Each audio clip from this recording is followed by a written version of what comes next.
So today I'm going to show you how to make sublimation socks. So if you have ever made sublimation socks, so this is my sublimation print.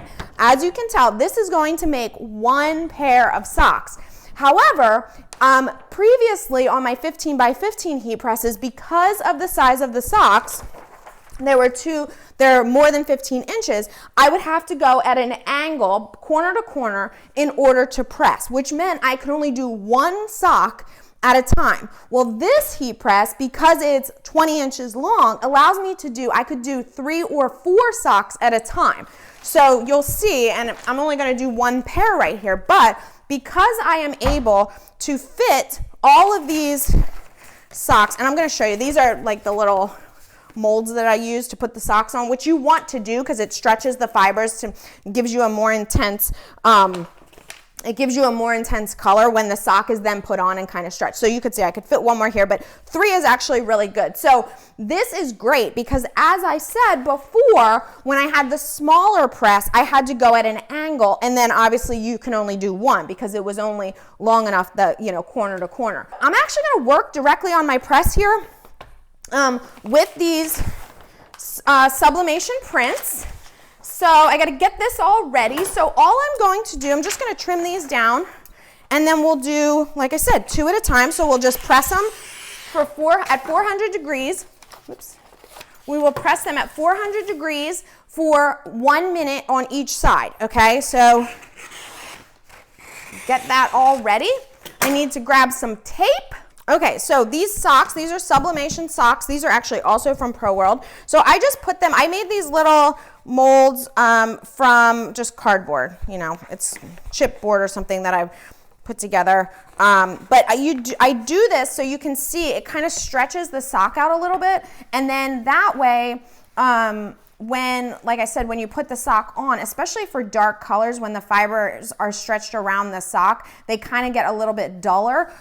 So by stretching it while you are doing the sublimation, then you are actually getting, the more vibrant and dark colors across more fibers because they're not all squished together. Okay, so you don't have to do this, but I like to do this because it results in the best looking socks. Okay.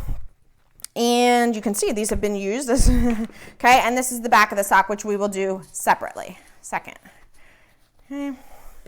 All right, so first things first, we're going to place the sock directly on here. Now, I designed this pattern here. It's for my son's sports team, but obviously you could do, whatever you want. You can, and I just make them a little bit larger than the sock itself. Now, I'm just going to use some high temperature tape to tape down so that the sock isn't moving off of the transfer while we're pressing. All right, you don't need a whole lot of tape, but I do use a couple pieces across there.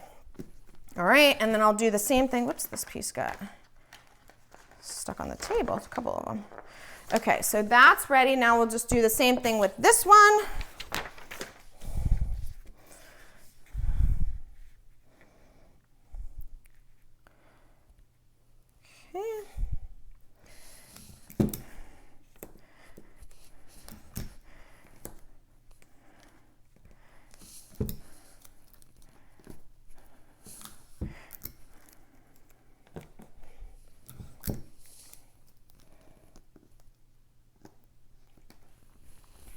All right, so now, these are now ready and we can move them back onto the heat press. All right, so before I put my socks on there, this Teflon sheet here comes with the press, so it makes it really easy if you're putting shirts on there. You can slide them on very easily. I'm going to put a pressing pillow down just to add a little bit of extra pressure, and then I'm going to put a sheet of like a blowout sheet on here in case I get any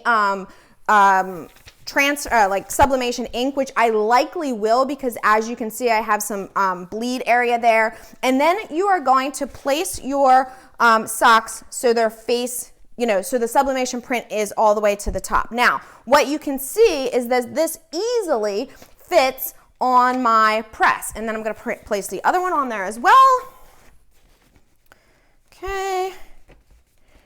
Get this fully on the press, and then I'm going to cover, this is like a sandwich, and then I'm going to cover with a Teflon sheet. Now, this is where you are now going to move your move the bottom platen in.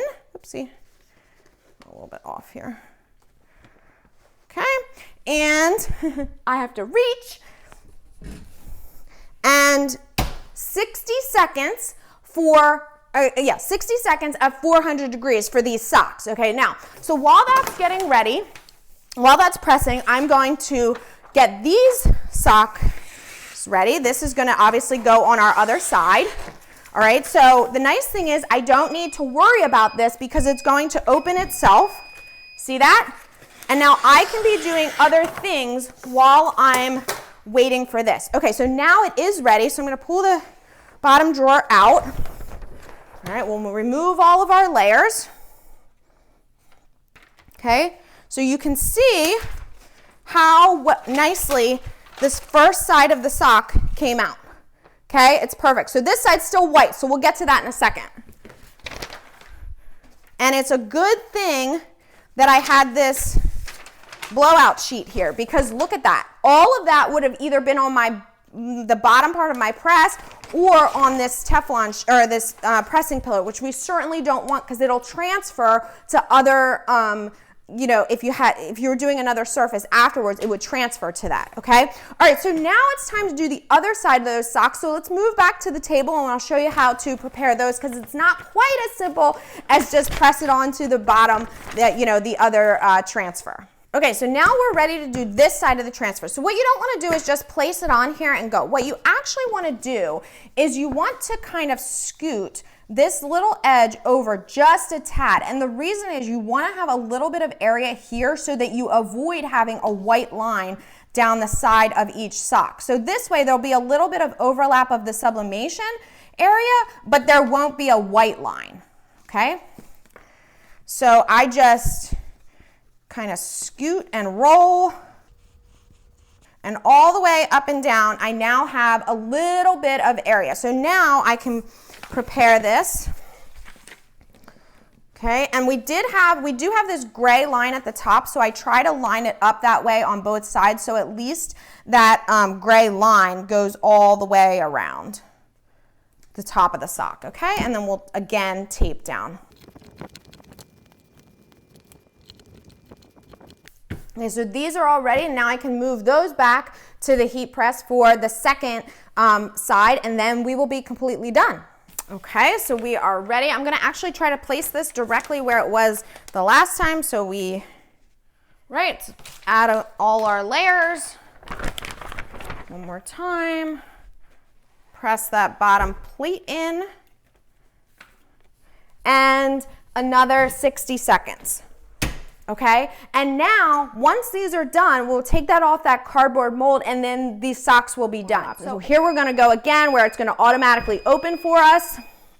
Nice and smooth. You can see it doesn't really, it jumps a little tiny bit as it's unlatching, but nothing that's going to be any type of big deal. All right, so here we go again, and now we have completed the back of the sock. This is hot, so I'm going to do the other one real quick before I pull it off the cardboard. Okay. Let's get all that tape off. Okay, and now we have sock. Super cool, right? So I made these for my son, and of course I knew this was gonna happen. He was like, oh, my teammates all want them too. So now I'm making socks for the whole team. That's all right. All right, so you can see how these are very intense color, and the reason that we stretched them while we were pressing them is because as they stretch on the sock, this color is going to fade a little bit just naturally as the fiber is stretched. But when you pre-stretch it while you're pressing, we'll get the most intense color. If you just pressed it just like, when it comes out of the package, you're only going to have sublimation on that very top layer, and when it's stretched, those stretching layers that are in between are not going to get the sublimation ink. So that's why we do that. These can be used over and over again. As you can see, these are kind of well loved here. This sheet I will throw out because I don't want to transfer this ink to anywhere else. All right. If you're interested, all the links for the press, the socks, and everything that I used, you can find in the description below. And I'll also, throughout the video, you'll have seen them up top, so you can head over and grab one or learn more if you're interested. All right, guys, I'll see you soon.